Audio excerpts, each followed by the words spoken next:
great pleasure to introduce Kiley. Kiley Morgart is the social worker in the Moser Center. Has been working with us now for, 2, 3 years? 3 years.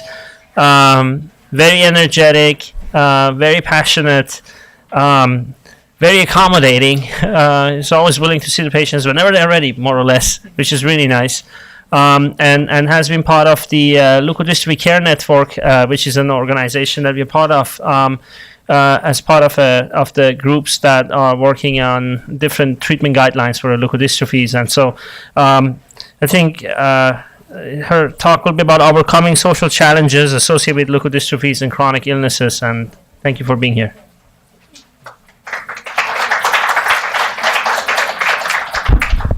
Hello, can you hear me okay? Just let me know if it's too loud or not loud enough. Thanks for having me. I'm very happy to be here. It is definitely something that I'm very passionate about. I've been a social worker with my master's since 2010, and ever since then, pretty much working with children that have a medical condition, medically fragile. For a while, I worked with kids in therapeutic foster care, and then I've been here in the medical clinics at Kennedy Krieger for just over 3 years. So some of the objectives for my talk this afternoon is just overall coping and adjusting with chronic neurological disease, both for the patient and as the family, and that definitely includes siblings and extended family members as well. And within that realm, I'll talk a little bit about how to talk to your children and just kind of different ideas of how to approach talking to children at different ages about chronic illness. Overcoming social challenges, we'll touch a little bit about that, some ideas of how to help. Transitions throughout the lifespan, kind of change is tough for everybody pretty much, and just kind of navigating different transitions. I'll just kind of touch briefly upon that at the end. And then also some supports and resources. So first, before I get started, I do want to read a little section from this article written by a parent of a young boy with Duchenne muscular dystrophy. That is another clinic that I am in and seeing patients here at Kennedy Krieger is the muscular dystrophy clinic. So I just wanted to read this as I thought it was pretty powerful and resonated. As parents, we all believe that we should be able to protect our children from harm, socialize them to be exemplary citizens, ensure their perfect path, and craft for them lives where they will surely live happily ever after. It is as if we perch ourselves on parental thrones when we give them birth. We learn eventually that we will not endow with such power. When children are diagnosed with muscular dystrophy or any chronic illness of any kind, we are given a crash course in humility. We need courage to walk the beam as we cope with the demands of parenting a child with such an assortment of medical conditions. As parents, we stumble from our thrones when we acknowledge that we can't always protect our children from pain and disappointment. What we can do, however, is to infuse them with the courage that will help them find their own way through difficult times. To access the courage for ourselves, we need to hang out with courageous people, since courage is one of those qualities of personhood that is contagious. And we need to explore ways of coping that flow naturally from our personalities. There is no one right way to handle difficulty. The cookbook recipes just don't work when it comes to successful coping. When my youngest daughter was born with Down syndrome and assorted difficulties, a friend suggested that I might want to go into an empty field and scream. Because I had absolutely no desire to do such a thing, I questioned my own response to the situation. Could I be doing it wrong? For my friend, screaming was appropriate. For me, it was not. So this kind of speaks to how people can cope in different ways, and we'll kind of talk about that a little bit later on. Everybody can hear me okay? Okay. So just briefly an overview of how chronic illness affects the family as a whole. First, just briefly going over in terms of the patient, frequent medical appointments, increased dependency on others, loss of innocence. This I just want to touch on briefly, and it can kind of be different levels and kind of different magnitudes for each child, but they might have to grow up pretty quickly and kind of deal with pretty heavy topics and have a new routine that other children might not have. So it's that sense of they don't always get to be a kid sometimes. Connection to peer groups might be difficult at times, and we'll get into ideas about that. And then just confusion, anxiety, anger, sadness, resentment, all of these that can kind of come and go throughout their process. Sense of isolation, and similar for the family. Frequent medical appointments, change in routine, demands on the caregiver, both physically and emotionally. Feelings of anger, guilt, pretty much the same. Sense of isolation, and grief and loss. Going through that process, there are 5 stages of grief and loss. I won't get into them, but when people hear of grief and loss, they think of somebody that has died, and that's not the only time that people will experience grief and loss. It can be the loss of ambulation. It can be any type of loss where there's just a change in function or a change in the family dynamic. So jumping right into coping and adjusting, which tough things to do at times, that's for sure. So for the patient, any age pretty much, parent support is, I would say, number one. And with all of you being here today, that's clearly what you are providing for your kiddo or your young adult. Just that understanding, that commitment, that love, and nurturing. Appropriate amount of knowledge about the disease, and we'll get into a little bit about that in a little bit. Just a sense of normalcy, trying to keep your day-to-day routine as normal as possible, have them engaged in activities, meeting with peers, just a sense of normalcy will be helpful. And focus on enjoyment, quality of life, what brings your child joy, and try to really focus on those. And we'll get into different types of therapy that can be both for the patient and for the family as a whole. Kind of right off the bat, what I've heard from many families is right off the bat when they get a diagnosis, they want some more information, as much information as possible. Knowledge is power, and I do believe that. And we just need to make sure we're getting the reliable information and not just doing a basic Google search and not sure what we're finding. Family and community support. I see a lot of families here today that have extended family. That is excellent. Not everybody has that extended family support, and it's family is who you're closest to, no matter if it's blood or not. It's having that support system, and then it's being in a room with everybody here, finding connections throughout the community, and that definitely includes finding supports for the unaffected other children.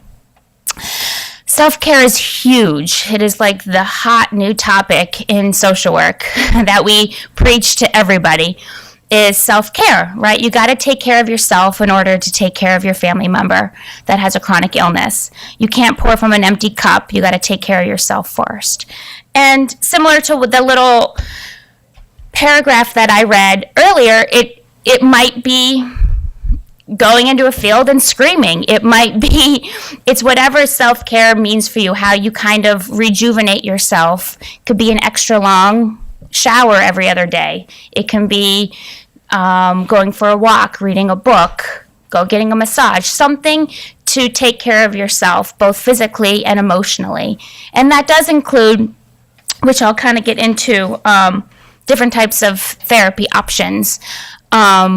Obviously, I'm biased. I'm a clinician, a therapist, so I think anybody that's struggling through anything without their life, a therapist would probably be helpful just to kind of talk through things, and that's both for the patient and the family. There's lots of options.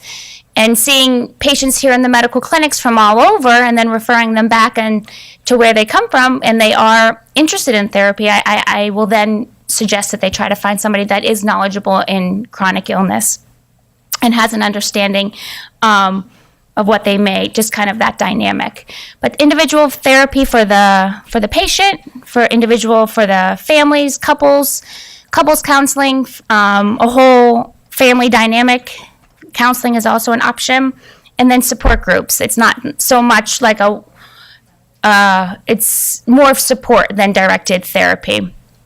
And then also online supports, finding each other through Facebook, having that conversation, and just being there for one another. All different types of supports that are out there. So jumping into how to talk to your child or adolescent about chronic illness. Just kind of putting it out there. Anybody have any success stories or not so successful stories in terms of talking to somebody, the child or a sibling or a family member about chronic illness, specifically LBSL? Go ahead. My significant other, I always am trying to encourage him to do things that he doesn't think he can do. And we've been to Daytona Beach. He was on the beach, and his wheels, the tide came in, and his wheels sunk down, and we just laughed because I couldn't get him out. But we did it, and we had a good time. And the following year, he was very reluctant, and I got him to go on a cruise. And we went to Puerto Rico, St. Martin, St. Thomas, and he found that everyone was very accommodating, with him being in a chair. And I would I guess my words of encouragement to everyone is encourage that loved one in your family that there's nothing you really can't do. Right. With help. Mm-hmm. I mean, Exactly. it does take help, but Right, but it's possible. Exactly, and it's about finding what you do want to do and what you find enjoyable, and finding a way to make it happen. Exactly. Yes, go ahead. I was going to say, with Ellie, I've always found that there were conversations I really wasn't looking forward to, kind of the scarier ones. And as she gets older, she starts to understand a little bit more. Maybe this isn't every kid, but Ellie doesn't jump out as like a lion to me. She can be a little timid, but she's far less scared of all this stuff than I ever would. So when you talk to them, they're a lot more resilient than you think. Mm-hmm. They can take in the information probably a little bit easier than you think. This stuff isn't easy, but as soon as you start the conversation, I think your kids will make it easy. That's a good point. Excellent. Children are very, very resilient. Prior to my work here at Kennedy Krieger, I worked with children that have experienced horrible traumatic, that's why they're in foster care, horrible traumatic experiences growing up, and you could not imagine the resiliency that they had. Kids, it's just in them. It is. The parents, and it makes sense. I am not a parent myself, but I can only imagine how scary it must be at times. And the children kind of still have those rose-colored glasses on at times. So how to talk to your child. One recent experience that I had that I wanted to share with you. Like I said, I don't have children of my own, but I do have two nephews, 3.5 and 5.5.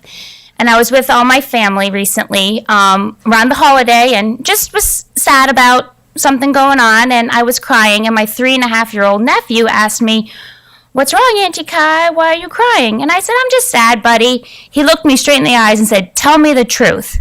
I was like, okay, well, I quickly stopped crying and started laughing. So he's 3.5, and he knew I was not fully sharing what's going on with me. He knew.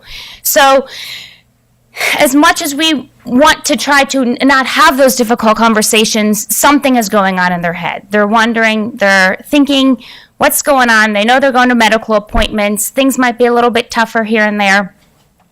So really to kind of start out, find out what they know about the situation. Ask some questions, see what they're thinking about, what they know, and let them lead the conversation, and then kind of observe their reactions. You can kind of see it on their face, their body language, to kind of see just kind of how they're feeling about it. They might be more head down, eyes down, not making eye contact, if it's just more uncomfortable, if it's making them worried.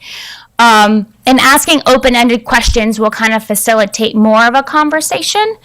And really just meeting them where they are at, and provide information that is age and developmental appropriate. So there's nothing like specific words that I can give you at the moment, but it's for age, but it's really gauging your child's understanding, what experience they have. Maybe they knew of a grandfather that was ill with cancer or something, and they have a little bit more of an understanding than a child that has not been around anybody that has an illness. So it's kind of gauging where your child is at. And what I have found is simple, direct language is the most efficient, and just kind of keeping it simple but direct, and not really not sugarcoating it too much. Just it's a delicate dance of trying to see how much they're willing and want to know at that time. Because they may be playing and then pop out of the blue and ask one question, and you give them an answer, and then they quickly just go back to what they're doing. And it might not be that they don't understand the magnitude or they don't want to talk anymore. It's just kind of how their process is, and kind of taking the steps that they're ready for. And then asking how they feel about the information. So I'll kind of get into kind of the importance of children understanding feelings and how to express it. And then if they kind of shut down, just encourage them, I'm here if you have any more questions. And then to some extent, right, just kind of expectations. Well, you're going to be doing physical therapy once or twice a week, and just kind of setting out those expectations so they know what to expect. And one article that I was reading, it's just reminders at times that it's not their fault, it's not something that they did, even to the siblings, that it's not anybody's fault. And I think at times kids will kind of, as their minds are wandering, will go to that place. The other piece of information that, if it's more difficult for the child to talk about it, it can come out in other ways. Arts and crafts, drawing pictures, music. Music is a good way that people can kind of connect to and then start expressing their feelings and through play. So those are kind of other ways to kind of help talk about the situation with the child. Any questions, comments? So how to really help the children and adolescents. This is, after working with kiddos that have been through a traumatic experience, one of my favorite terms is caregiver affect management. So which that means is, as the caregiver, parent, who even a grandparent at the time who's taking care of the kiddo that day, is managing their affect, managing their own feelings and kind of the expression on their face. Because when adults are anxious, when they're worried, the kids are going to feel it. They're going to kind of feel what's kind of going on around them. And in times when you are having conversations about the chronic illness, it's okay to be vulnerable and cry and share your feelings as the parent. But as the day-to-day, ultimately what caregiver affect management means is, as a child's escalated and upset, you want to try to remain calm and to help bring their energy level back to neutral. Does that make sense?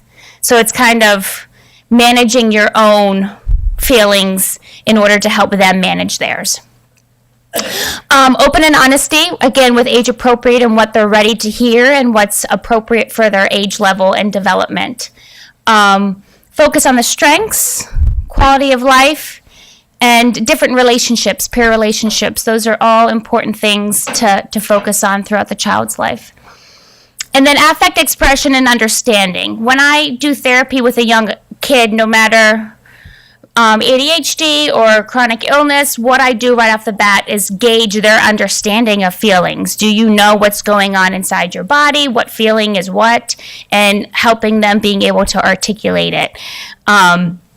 So that's really important because, and I'll get to it in terms of assessing a change of mood with young kids. Acting out behavior may look like defiance, may look like they're being bad, but it most of the time is anxiety and depression. Not all the time, but I'm saying in this type of situation, they might be really worried about something. They may be overwhelmed, feeling sad, and they don't really know how to verbalize or express those feelings, so then it kind of comes out. So that's something to look for, is acting out behavior, even loss of interest in things that they used to be interested in, isolating themselves more even at home, or not really interacting with other peers at school. Those are all just some signs that they might be having a tough time, feeling overwhelmed, feeling sad. And it might just be typical things that not any 9-year-old would be going through, or it might be more specific to LBSL. And it's about having that conversation about what's going on, and kind of dig down to what's making them feel the way that they are. And then stick to normal routines and rituals to not overindulge. And I think I've seen many parents, right, you want to nurture and love and give these kiddos the world. And I think that's wonderful. And it's also times that to not overdo it and just to have a sense of normalcy as well. So sibling support. Sibling support is huge. I do have a handout that I'm going to make sure that you all get. It's about national and I think international sibling support organization to kind of support the siblings of children with any type of medical condition. So again, it's very similar to the child, him or herself, providing age and development appropriate information about their siblings' disease and symptoms. Acknowledge their feelings. There's going to be times they're frustrated, they're not getting as much attention. I think it's very, very common, and that's why we have other support systems for the siblings. And then just within the family unit, I think it's very easy to get distracted about what has to be done later that day or what has to be done the next day. But it's really important that when you are spending time with your other children, to that quality time together, being present in the moment. Find ways for the sibling to be involved in their siblings' care, and that's if they want to be. Not every sibling might not want to have as much of a role in, hey, going to PT sessions just to kind of hang out with them or help them in different ways. Some siblings might be on board to do that, and some may not want to. And it's about kind of respecting where they're at. Keep routines consistent as possible, and then support groups for siblings. And that's what I have a link at the end, and then also this handout. It's called Sib Shops. They're everywhere. Just support groups, so they do fun activities, and it just gives the siblings a chance to talk to other siblings about some of the hardships that they go through, kind of like the positives and the negatives about having a sibling with a chronic illness.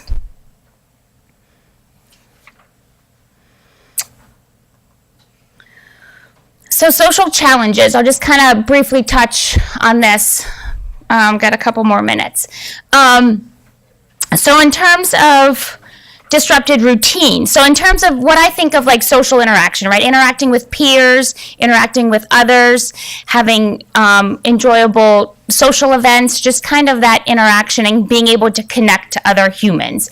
And there's times that's more difficult because they might have to leave school early because of a medical appointment, and then they miss their favorite class with their peers, or they're unable to attend after school activities. So it's just trying to find a way to kind of still make that social connection with others. Difficulty connecting to peers. Again, it just might be, and I think that's also a very common thing in childhood and adolescence. Sometimes peer groups just it's difficult to connect with peers at times. And what we can do is try to encourage social skills groups. Like if they're having a more difficult time, there's different avenues to kind of branch out and really foster the relationships that the kids do have. I talk about quality type relationships instead of quantity, and those are the quality type ones are the ones that are going to be withstanding as they get older.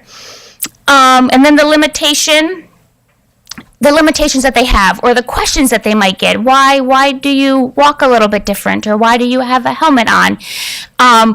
It's about kind of having that conversation with your child ahead of time and maybe thinking of a fun script or a couple sentences that they would want to say to other children and other people, and even role playing it with your kid and saying, hey, this is what I have, but I really love going bowling. Would you like to go bowling with me sometime? Like, just kind of think of something to kind of have them feel confident and build that self-esteem. And then anxiety and depression. Those are both challenges that kind of keep it difficult to have kind of a healthy social life, because you're sad or you're worried and anxious, and so it's just kind of, that's when, if anxiety and depression are make you're functioning pretty limited, that's when you kind of want to get some therapy and get some support and tools to work around those. I like this picture. One of our terms in one of our therapy models is ride the wave, because for anybody, we're going to have times of difficulty and being overwhelmed and anxious. And whether it's for a couple hours, whether it's for a really tough week, but it's about kind of riding that wave and knowing that eventually it's gonna subside and you're gonna get through it. Transitions. So I don't have much time, but it's just about appropriate planning. So early teens is when you really want to start planning for aging, like for graduating high school and next steps, and kind of figuring out what support services or accommodations might be needed.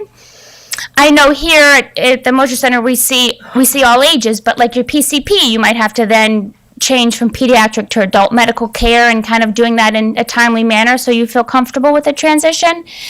Employment, seeing what options are out there for you and support services in doing so, and kind of change is difficult. So kind of managing, it might be an exciting time, but it also might be a very stressful and overwhelming time. So getting the kind of the emotional and mental health support that you might need during that time. So resources, I just put these two links here. Those are for sibling supports. And then I found these two, the Kids Health and PBS Parents, about talking to children about chronic illness. I thought those two were helpful. And then I included the last two, which are specific to leukodystrophy, and kind of they have family and financial support options. So I am going to get you this document that has a lot of books and other websites that are great for siblings. And I'm here the rest of the day and tomorrow. I'd love to talk to anybody if you have any questions.